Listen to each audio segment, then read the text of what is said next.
Hi, everybody, and welcome to another edition of Quarantine History. Today, I'm going to talk about yet another Greek contribution to the modern world.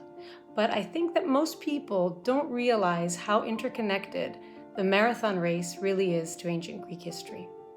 Marathons are run by over 1 million people around the world in over 800 races that take place every year. The word marathon is used in just about every language in the world. It's not translated, it's transliterated, which means that it sounds like marathon in almost every language, from French to Italian to English to Chinese. The word also has come to take on a meaning of an epic event or something long and arduous. But what does marathon really mean, and where does it have its origins? That's what we're going to discuss today.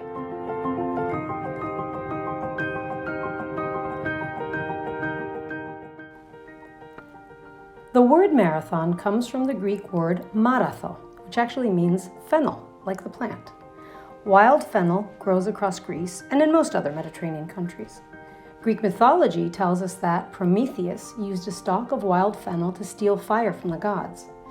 Mythology also tells us of the thyrsus, or long wild fennel stalks that were a symbol of Dionysus, or Bacchus, god of wine and festivity, and that were used in the Dionysian feasts by his followers. But Marathon is also the name of a small town, which from ancient times and to this very day has occupied a small plain next to the sea northeast of the city of Athens. This small town, whose name means place of the fennel, was the location of one of the Western world's few truly decisive battles, which took place in 490 BC between the Athenians and the Persians, at the end of what is known as the First Persian Invasion of Greece.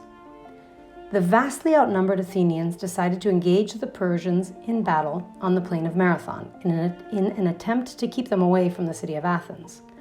All able-bodied men from Athens fought against the huge Persian army, and through a combination of brilliant military strategy and passion, managed to secure an unprecedented victory. But the Athenians knew that the retreating Persians would take their ships and sail south to the city of Athens. The women, children, and elderly of the city who remained behind had to be told of their decisive victory, but also warned that the Persians were coming.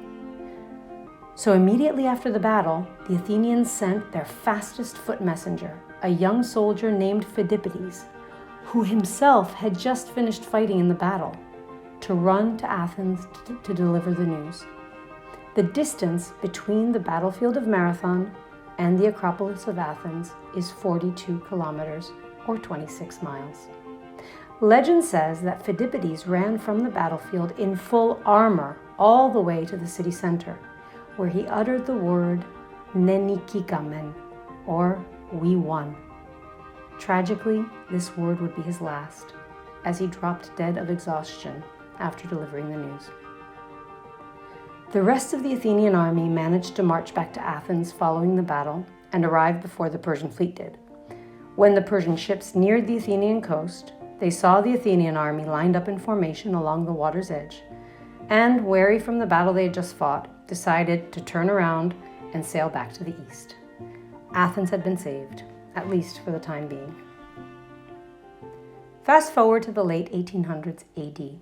Most of Greece had been freed from the 400-year Ottoman Empire occupation, and Greeks and foreign Philhellenes, a Philhellene is somebody who is a friend of Greek culture or civilization.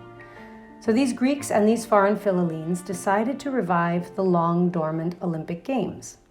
You see, the ancient Olympic Games had been held every 4 years in Olympia, in Greece, from 776 BC for almost 12 centuries. But then they were abolished by the Christian emperor Theodosius I because of their pagan roots honoring the god Zeus.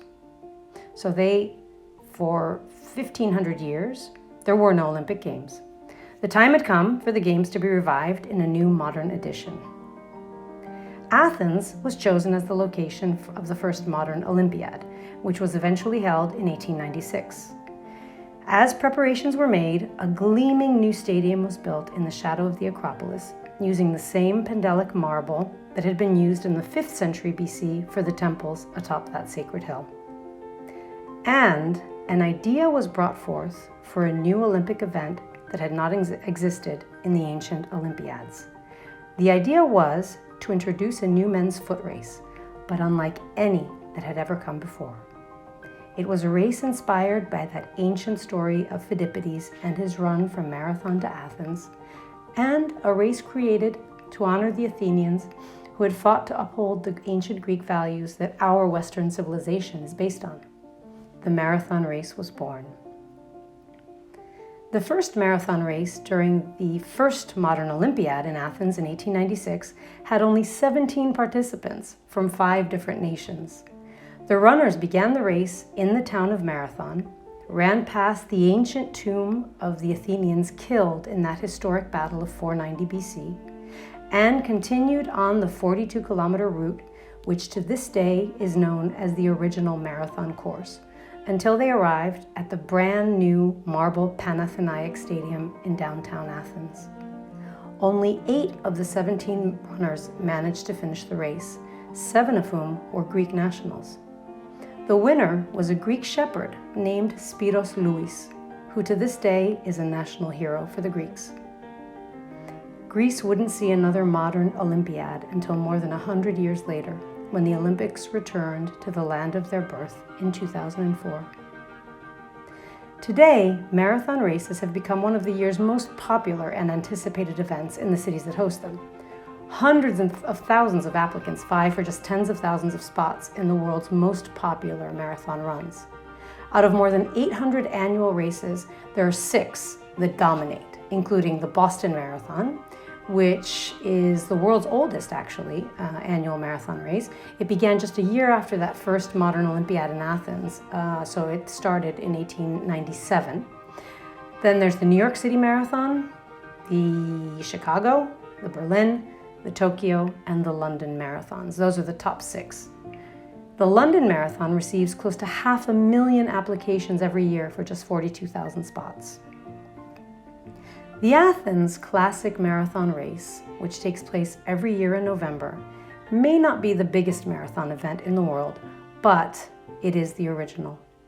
It traces the route taken by that ancient Athenian warrior 2,500 years ago, from the town of Marathon all the way to the gleaming marble Panathenaic Stadium.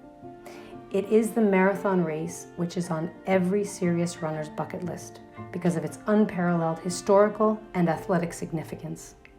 It gives participants the sense that they're truly running in the footsteps of giants.